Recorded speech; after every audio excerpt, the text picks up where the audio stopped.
क्या आप बिजनेस करना चाहते हैं? अगर हाँ, तो कभी ना कभी आपके माइंड में ये बात जरूर से आई होगी कि बिजनेस करना, लिमिट से ज्यादा पैसे कमाना हर किसी के बस की बात नहीं है। जी हाँ दोस्तों, ये बात एकदम सही है, क्योंकि अगर ऐसा होता तो आज दुनिया का हर एक इंसान बड़ा बिजनेसमैन होता, हर इंसान करोड़पति होता। लेकिन ऐसा नहीं है, क्योंकि हमारी इस दुनिया में हर एक चीज के पीछे कुछ एनर्जीज काम करती है, कुछ लॉस काम करते हैं, जिनसे सब कुछ कंट्रोल होता है। और उन लॉस के बारे में कुछ ही लोग जानते हैं। उन एनर्जीज को सही से यूज करना कुछ ही लोग जानते हैं, और जो जानते हैं वो इस पूरी दुनिया पे राज करते हैं। अब आप बोलोगे कि भैया लॉस को जानना कोई बड़ी बात है क्या? आपके जैसी कितनी वीडियोस मौजूद है, कोई भी देख लेगा, कोई भी इन लॉस के बारे में जान लेगा। लेकिन मेरे दोस्तों, आपका सोचना एकदम सही है, लेकिन मेरी इस बात को ध्यान से सुनना। शायद हमारी इस वीडियो को कुछ हजार या कुछ लाख लोग देखेंगे, उनमें से कुछ ही लोग होंगे जो इसे ध्यान से सुनेंगे और समझेंगे, और उसमें से भी बहुत कम लोग होंगे जो इसे रियल लाइफ में अप्लाई करेंगे। और एंड तक आते आते 2 से 3 लोग होंगे जो कि वास्तव में इस एनर्जी का और इन लॉस का पूरा फायदा उठा पाएंगे। यानी कि दोस्तों, लाखों लोगों में से केवल 1 से 2 लोग होते हैं जो कि इन लॉस को अच्छे से समझकर इनका यूज कर पाते हैं। अब आगे आप खुद समझदार हैं और इसीलिए आपने इस वीडियो पे क्लिक किया है। तो चलिए वीडियो की शुरुआत करते हैं। रॉबर्ट ग्रीन द्वारा लिखी द 48 लॉस ऑफ पावर एक ऐसी किताब है जो कि नियंत्रण का उपयोग और लागू करने के तरीके को समझने के लिए 48 महत्वपूर्ण स्टेप के बारे में बताती है।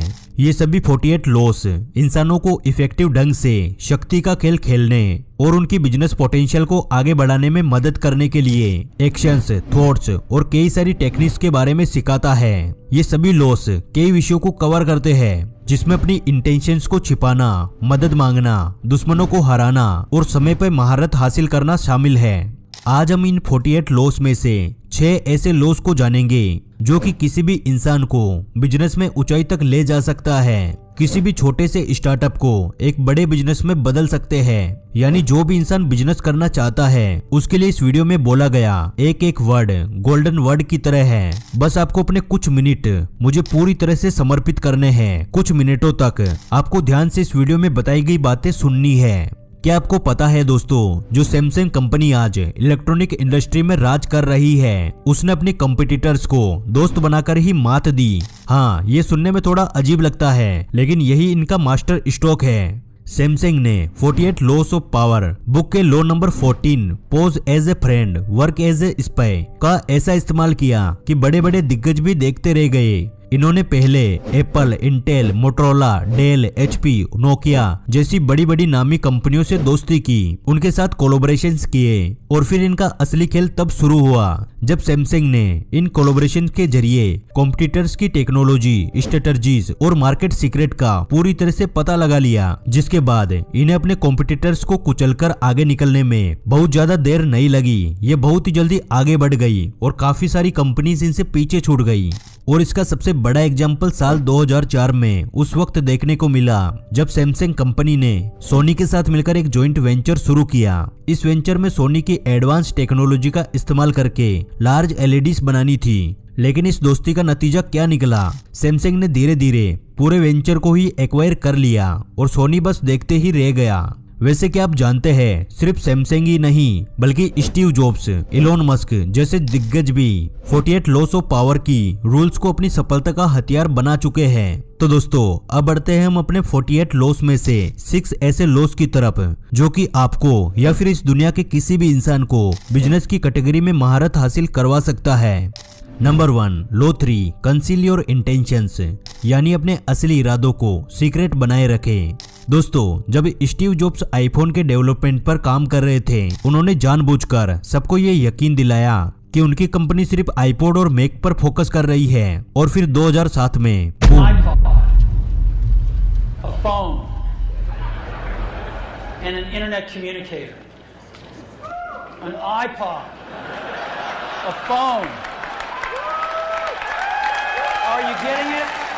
पहला आईफोन लॉन्च हुआ और माइक्रोसॉफ्ट जैसे कॉम्पिटिटर्स को ऐसा झटका लगा कि वो संभल भी नहीं पाए। अब स्टीव जॉब ने ये खेल क्यों खेला? असल में दोस्तों स्टीव को ये अच्छे से पता था कि अगर उन्होंने आईफोन और उसके फीचर्स को पहले ही पब्लिक में लॉन्च कर दिया तो उनके कॉम्पिटिटर्स उनसे भी पहले उनके आइडियाज को कॉपी करके मार्केट में अपना प्रोडक्ट लॉन्च कर देंगे। फिर मार्केट में उनकी कोई भी वैल्यू नहीं रहेगी और उनका सारा प्लानिंग खराब हो जाएगा। इसलिए दोस्तों अगर आप भी किसी बिल्कुल नए आइडिया के साथ बिजनेस शुरू करने का सोच रहे हैं तो गलती से भी इसका ढिंडोरा ना पीटे। अपने आइडिया या इनोवेशन का पेटेंट जरूर से करवाएं। साथ ही अगर आप अपने किसी दोस्त के साथ पार्टनरशिप में बिजनेस करने के बारे में सोच रहे हैं तो जब तक डील फाइनल ना हो जाए तब तक इसके बारे में किसी के सामने भी बात ना करें, वरना हो सकता है दोस्तों कि आप जिसके साथ बिजनेस शुरू करने का प्लान बना रहे हैं उसे आपका कॉम्पिटिटर किसी ऑफर के साथ अपनी तरफ कर ले। याद रखें दोस्तों, सक्सेस का असली फॉर्मूला है शोर नहीं, सिर्फ काम। Number 2, law 5, so much depend on reputation, guard it with your life. ये लोग कहता है कि बिजनेस में आपकी रेपुटेशन ही आपकी सबसे बड़ी ताकत है। अगर आपके ब्रांड की रेपुटेशन है तो लोग आपके ब्रांड पे भरोसा करेंगे और आपसे आपके प्रोडक्ट या फिर आपकी सर्विस खरीदेंगे। लेकिन अगर रेपुटेशन खराब हो गई तो फिर आपका बिजनेस बहुत ही मुश्किल में पड़ सकता है। फॉर एग्जाम्पल, साल 2008 में टाटा ग्रुप ने टाटा नैनो को लॉन्च किया, जिसे दुनिया की सबसे सस्ती कार के तौर पर प्रमोट किया गया। These cars to you today, they are not concept cars, they are not prototypes, they are the production cars that will roll out of the Singapore plant later this year. अब शुरुआत में तो ये product बहुत ही ज्यादा चर्चा में रहा, लेकिन कुछ ही समय में नेगेटिव रिएक्शंस का सामना करना पड़ा। असल में सबसे सस्ती कार के टैग ने लोगों के मन में ये गलत इमेज बना दी कि नैनो सस्ती है तो कमजोर भी होगी और नैनो कार को खरीदने से सोसाइटी में इनकी इज्जत भी कम होगी, क्योंकि उनके पास सबसे सस्ती कार है जो कि गरीबों के पास होती है। और कहीं ना कहीं कुछ लोगों के माइंड में ये भी था कि हो सकता है कि नैनो कार इतनी सस्ती है कि उसमें कभी भी आग लग जाए या फिर कोई भी दुर्घटना हो जाए। बस फिर क्या था दोस्तों, नैनो की रेपुटेशन को जबरदस्त धक्का लगा, जिसके बाद टाटा ग्रुप ने अलग अलग मार्केटिंग कैंपेन्स के जरिए काफी कोशिश की कि नैनो की रेपुटेशन को ठीक किया जा सके। फ्री एक्स्ट्रा सेफ्टी फीचर का ऑफर भी दिया, लेकिन तब तक बहुत देर हो चुकी थी। रेपुटेशन इतनी डैमेज हो चुकी थी कि नैनो कार का मार्केट पूरी तरह से फेल हो गया था। हर एक इंसान के दिमाग में ये बिल्कुल पूरी तरह से फिट हो चुका था कि नैनो कार वही खरीदेगा जो बहुत ही गरीब इंसान है। तो इसलिए आज इस बात को गांठ बांध ले कि आपको लोगों को बेस्ट प्रोडक्ट या सर्विस सेल करना है, जिससे कि लोगों का आप पर भरोसा पक्का हो जाए और वे आपके प्रोडक्ट या फिर आपकी सर्विस को बार बार खरीदने से पहले सोचे नहीं। Number 3, low 10, avoid the unhappy and unlucky. ये लोग कहता है कि आपको ऐसे लोगों को पार्टनर बनाने से बचना चाहिए जो कि लगातार नेगेटिविटी फैलाते रहे, जो कि बार बार अपनी गलतियों से असफल हो या जिनकी किस्मत बहुत ही ज्यादा खराब चल रही हो। क्योंकि दोस्तों एट द एंड हमें बिजनेस करना है, पैसे कमाने हैं, ना कि किसी के भलाई करनी है। और अगर आप किसी ऐसे इंसान के साथ बिजनेस करते हो तो उनकी ये नेगेटिव वाइब आपके बिजनेस और आपके मोटिवेशन पे बुरा असर डालेगी। अब ये बात आपको थोड़ी सी अजीब जरूर लग सकती है कि भैया आप ऐसी बातें क्यों कर रहे हो, लेकिन दोस्तों मेरा काम है आपको सही गाइडेंस देना। आपको मैं एक एग्जांपल देता हूँ। साल 2011 में नोकिया कभी मोबाइल मार्केट का किंग हुआ करता था, लेकिन स्मार्टफोन रेवोल्यूशन के दौर में ये बहुत ही पीछे रह गया। उस समय एंड्रॉयड और आईओएस का बोला बोली हो चुका था, लेकिन नोकिया ने एंड्रॉयड या आईओएस की तरफ जाने के बजाय Microsoft window phone operating system को अपनाया, जो कि नोकिया की सबसे बड़ी गलती थी। लेकिन माइक्रोसॉफ्ट ने इसके बावजूद नोकिया पे बहुत ज्यादा भरोसा किया। उसने सोचा कि शायद नोकिया के साथ मिलकर वो मार्केट में वापसी कर सकता है, पर हुआ इसका उल्टा। माइक्रोसॉफ्ट ने 2013 में नोकिया का मोबाइल डिवीजन खरीद लिया और कुछ ही सालों में इनकी ये इन्वेस्टमेंट बहुत ही भारी नुकसान में बदल गई। माइक्रोसॉफ्ट ने एक ऐसी कंपनी पे दाव लगाया था जो खुद अपनी मार्केट वैल्यू और टेक्नोलॉजी को अडेप्ट करने की क्षमता खो चुकी थी। दूसरी तरफ सैमसंग और एप्पल जैसे ब्रांड ने आइडियाज, इनोवेशंस और स्ट्रेटजीज पे फोकस कर रहे थे, जिसका नतीजा ये हुआ कि सैमसंग और एप्पल ने स्मार्टफोन मार्केट पे कब्जा कर लिया और माइक्रोसॉफ्ट को मोबाइल बिजनेस से पूरी तरह से बाहर होना पड़ा। तो अब इस कहानी से आपको क्या सीख मिलती है दोस्तों? अगर कोई भी कंपनी या पार्टनर बार बार फेल हो रहा है और नए बदलाव को अपनाने की कोशिश कर रहा है तो उनसे दूरी बना लेना ही बेहतर है, वरना आप भी उनकी तरह अनसक्सेसफुल हो सकते हैं या फिर आपका बिजनेस पूरी तरह से बर्बाद हो सकता है। याद रखें दोस्तों, नेगेटिविटी और बैड लक से जुड़ने का मतलब है अपने बिजनेस की ग्रोथ पे ब्रेक लगाना। Number 4, low 15, crash your enemy totally. दोस्तों ये लोग कहता है कि अपने दुश्मन को इतना कमजोर कर दो कि वे फिर से कभी आपके सामने खड़ा ना हो सके।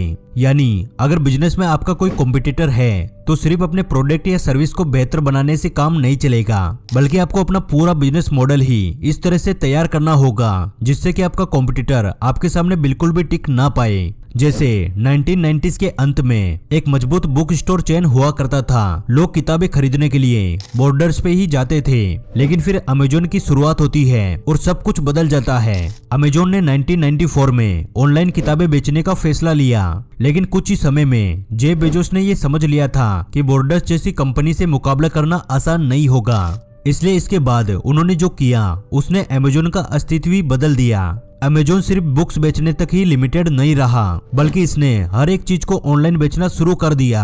इलेक्ट्रॉनिक्स से लेकर कपड़ों तक अमेजोन ने ऑनलाइन शॉपिंग का तरीका ही बदल डाला। साथ ही इन्होंने ऑनलाइन रिव्यू और इजी रिटर्न पॉलिसी जैसे फीचर शुरू किए जो कि कस्टमर्स को अपनी ओर खींचने के लिए काफी थे। वही दूसरी तरफ बॉर्डर्स की स्ट्रेटजीज और बिजनेस मॉडल पुराना पड़ने लगा। उन्हें यह समझने में काफी देर लगी कि इंटरनेट का जमाना आ चुका है, और इस तरह से अमेजोन ने इतना एक्सपेंड किया कि बॉर्डर्स का नामो निशान तक मिट गया। आज अधिकतर लोग इस कंपनी का नाम तक नहीं जानते, जबकि अमेजोन ने बॉर्डर से आइडिया लेके खुद को ई कॉमर्स कंपनी का बादशाह बना लिया। तो दोस्तों आप भी अमेजोन की तरह अपने एनिमीज पर नजर रखें और अपने बिजनेस में ऐसी स्ट्रेटजीज को अप्लाई करें जिससे कि आपका एनिमी पूरी तरह से खत्म हो जाए। और ऐसा करना बिजनेस की दुनिया में बिल्कुल भी गलत नहीं है दोस्तों, क्योंकि आज के टाइम में जो अपने दिमाग का यूज करेगा वही इस दुनिया पे राज करेगा। Number 5 law 29 plan all the way to the end. दोस्तों इतिहास गवाह है कि सिर्फ वही बिजनेसमैन सक्सेसफुल हुआ है जिसने अपने बिजनेस की लॉन्ग टर्म प्लानिंग कर रखी हो। लेकिन शायद अब आप ये कहोगे कि भैया फ्यूचर किसी ने थोड़ी देखा है जो कि हम लॉन्ग टर्म के बारे में सोचे। हमें तो आज पैसा कमाना है, आज बिजनेस करना है।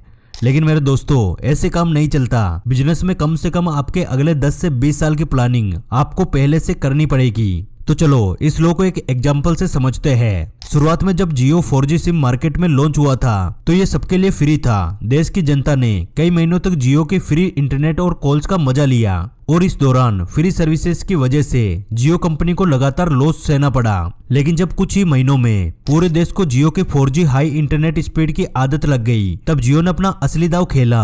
फ्री सर्विसेज को खत्म करके इन्होंने इतने सस्ते प्लान पेश किए कि लोग इसे छोड़ने के बारे में भी नहीं सोच पाए। धीरे धीरे जियो ने अपने रेट्स बढ़ाए, लेकिन अब तक हम सभी को, हमारे पूरे देश को जियो के हाई स्पीड इंटरनेट की इतनी बुरी आदत लग चुकी थी कि अब हम चाहकर भी इसे नहीं छोड़ पाए। और आज हालत ये है कि जियो मार्केट का एक ऐसा खिलाड़ी बन चुका है। अगर जियो अपनी रेट्स बढ़ाता है तभी दूसरी कंपनीज अपनी रेट्स को बढ़ा पाती है। इसलिए दोस्तों अगर आप भी अपना बिजनेस शुरू करने के बारे में सोच रहे हैं तो शॉर्ट टर्म प्लानिंग के बजाय लॉन्ग टर्म प्लानिंग पे फोकस करें। शॉर्ट टर्म गेम की बजाय एक लंबा गेम खेले।